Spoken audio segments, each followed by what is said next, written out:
Hey everyone, my Synology NAS has two 4TB drives running in RAID, or SHR, which is Synology's own version.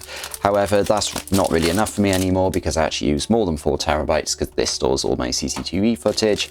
And as a result, I've recently bought these 14TB drives, so they're Iron Wolf NAS. For 14TB, they should hopefully last me a little bit longer. And in this video, I wanted to show off how I'm actually going to change from these two up to these two. I'm sorry about all of that noise there, but essentially what you need to do, obviously if I just yanked both of these disks and put both of these back in, obviously I'm going to lose all the data, so that's not very clever. But what I can do instead is remove one disk at a time and then rebuild the RAID array. Many people say you should turn the NAS off, and for safety that probably is the best option, but what I'm going to do is just YOLO it up and just yank the drive while it's live.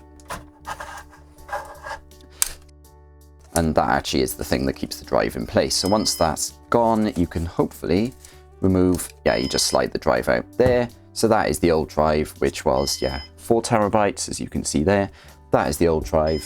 I'm now gonna get my new drive, which is 14TB, so put that in there. So that's now there, 14TB, and what I can do is just put it back in. And that is the wrong way. Ugh, no wonder it wasn't going in. There we are. So that's now in. There are. So you can see a bit closer now, but obviously you've got disk 2 there as well, so it's now recognize it, but it is still beeping and flashing because obviously we do still have, this is now a degraded array because this is a brand new drive. Obviously the old drive is the one that had all of the data on it, so what's going to have to happen is Synology is going to need to copy the data over.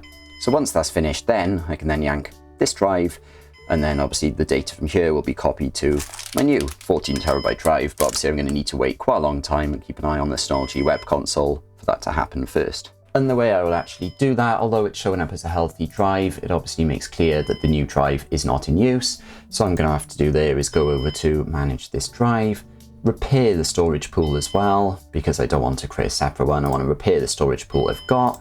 And what will actually then happen is I'm adding this, my new one with the higher capacity, up to the storage pool. All the data on the newly added drive will be erased. Yes, I know that. So that's absolutely fine. So I'm going to do that now. There we are. And hopefully the beeping will stop.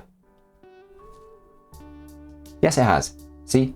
So what's now happening, because I've added this into the actual storage pool, as you can see there, all it's going to actually do is reinitialize the drive. Okay, so the first thing it needs to do is just format and initialize the drive. Then it can actually start copying all the data over, and because it is quite a lot of data, 2.5TB, is going to take a long time. So I'm just going to wait until that actually finishes. Okay, so it's the following day and everything has finished syncing over. You can see it's healthy, no issues at all, and actually here you can see 6 hours ago it's been repaired.